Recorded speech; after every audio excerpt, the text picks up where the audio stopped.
Hello class, my name is Dana Manheim. I chose to conduct this week's assignment outlining the protection motivation theory. I have included a copy of my infographic in this slide, and this can be reviewed in greater detail in my discussion post. Throughout this presentation, I plan to cover a background of the PMT, the key constructs, an overview of 2 case studies using PMT, the pros and cons of PMT within these examples, and an overall examination of the gaps and evaluations of PMT. PMT was originally developed by Rogers in 1975 to explain the effects of fear appeals on health attitudes and behaviors. PMT is used when a threat message instigates 2 mediating cognitive processes, threat appraisal and coping appraisal, that together promote responses to the threat, referred to as the danger control responses, rather than the evoked fear, referred to as fear control responses. The construct of threat appraisal is the assessments of threat seriousness and perceived susceptibility of the threat. The concept of the coping appraisal is the assessment on the effectiveness of the potential response using the response efficacy, or how effective the individual is at completing the behavior, and self-efficacy, or the ability to actually accomplish the behavior. Both appraisals generate protection motivation, measured as an intention to adopt the health behavior. 2 additional constructs that are important to note are the rewards or reinforcement associated with the maladaptive responses and costs or punishment associated with the adaptive responses. These influence the source of information and the outcome of the mediation process.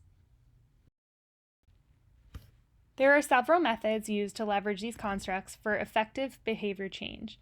It is important to first understand that the overarching concept of PMT is to understand that threatening health information may be used to raise awareness and increase risk perceptions, but only if coping information can be successfully applied to enhance self-efficacy perceptions to deal with the health threat. In order to ensure the most effective results of behavior change, the appraisal mediating process, or the decision process of pursuing within the intention, is the most important thing to consider.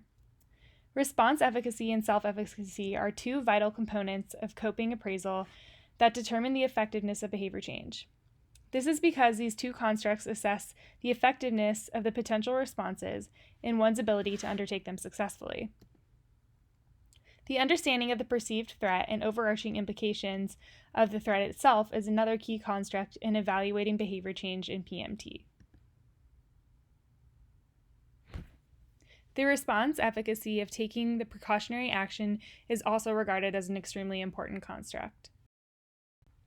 I have selected 2 completely different case studies that both evaluate health interventions utilizing PMT to influence health behavior change. The first case study I evaluated explored the relationship of perceived risk of acute health crises and intent to exercise using PMT for the specific predictors. The design analyzed 489 adult participants in the Midwest U.S. The study used interviews and written questionnaires to gather information on prior physical activity, threat appraisal measures, and coping appraisal measures. Threat appraisal measures included the following measures of vulnerability, severity, fear, and maladaptive response rewards. The measures of self-efficacy, response efficacy, and response cost reflect PMT's coping appraisal components. The results of the study were that greater physical activity was associated with lower perceived vulnerability for both genders. These findings suggest that individuals perceiving their acute health risks as low because they already engage in preventative behaviors may be especially true for older women. Contrary to the current expectations that were based on the tenets of PMT, none of the threat appraisal components, including severity, vulnerability, fear, and maladaptive response rewards, predicted intent to exercise. A possible explanation for this lack of predictive relationship is that greater perceived threat can have differing consequences, in some cases enhancing intent to engage in a preventative behavior, but in other cases resulting in denial and avoidance. Although there was a lack of a predictive finding for threat appraisals, the current results do provide support for PMT's assumption regarding coping appraisals. In particular, self-efficacy was the most prominent predictor of exercise intention for both older men and women. The next case study I examined evaluated the application of PMT to understand how travelers protect themselves against rabies to ensure health safety while traveling. This study took a phased approach. The study conducted semi-structured interviews in an online survey. The interviews undertaken in the first phase examined 16 travelers, and in the second phase, a self-administered survey of 50 travelers was administered on travelers taking trips to Asia. Both of the interviews and the survey used tenets of PMT, including perceived threat of rabies, perceived efficacy of taking protective actions against rabies, including self-efficacy and response efficacy, and the perceived cost and reward of taking these protections. Consistent with the PMT, this study found that coping appraisals can enhance travelers' protection motivations over exposure to rabies. From a theoretical perspective, this study confirms the hypothesis by concluding that coping appraisal can encourage travelers to protect themselves and behave accordingly while traveling.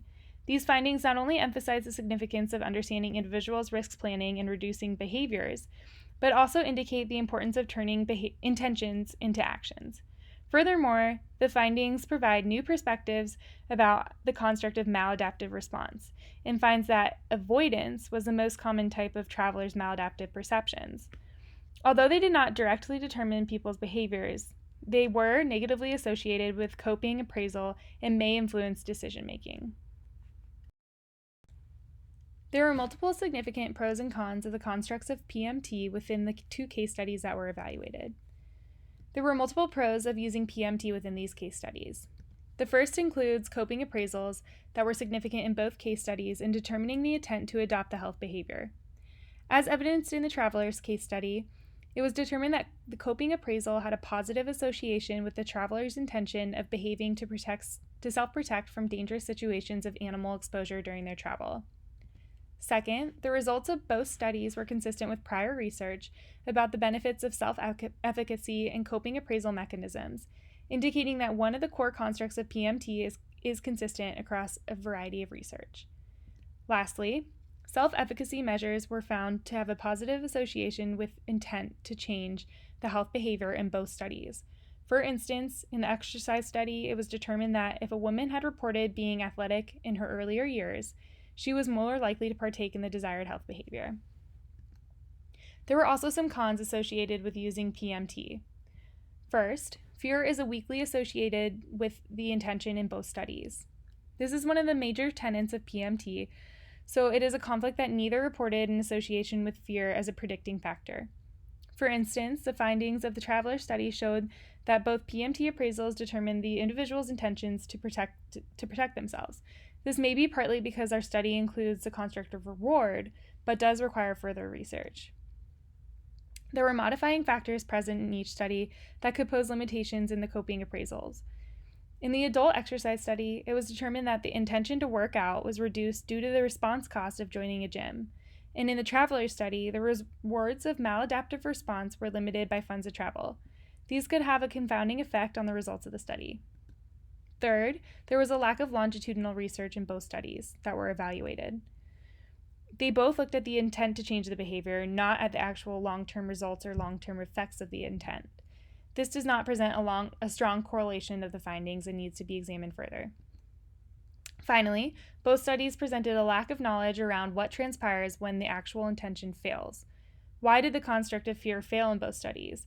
This needs to be understood and should be examined further. While there are some positive use cases for PMT within health interventions, there are also some significant gaps that should be addressed. Threat appraisal is a significant component of the PMT, and nearly all literature that was reviewed determined that this construct was ineffective or had no impact. Another limitation of PMT is its assumption that people have not already adopted the coping response. In many cases, because individuals have prior awareness of the threat, their behavior may already include adaptive and maladaptive responses that influence their response to a threatening campaign. An additional consideration is when some people do not adopt health recommendations. PMT does not predict who these people are likely to be, why they do not feel vulnerable, or why they do not think the issue is serious, and why they do not feel able to change the behavior.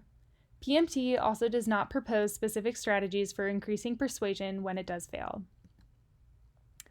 There are constructs of a few other health behavior models that would help bolster the effectiveness of PMT. EPPM specifies the same important variables of PMT, but further proposes that the perceived threat determines the strength of the response, and that the perceived efficacy determines the nature of the response.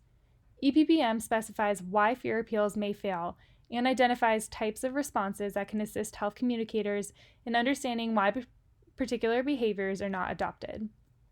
The TTTM can help address the limitations of PMT through stage definition, measurement, and sequential transition and predictive utility.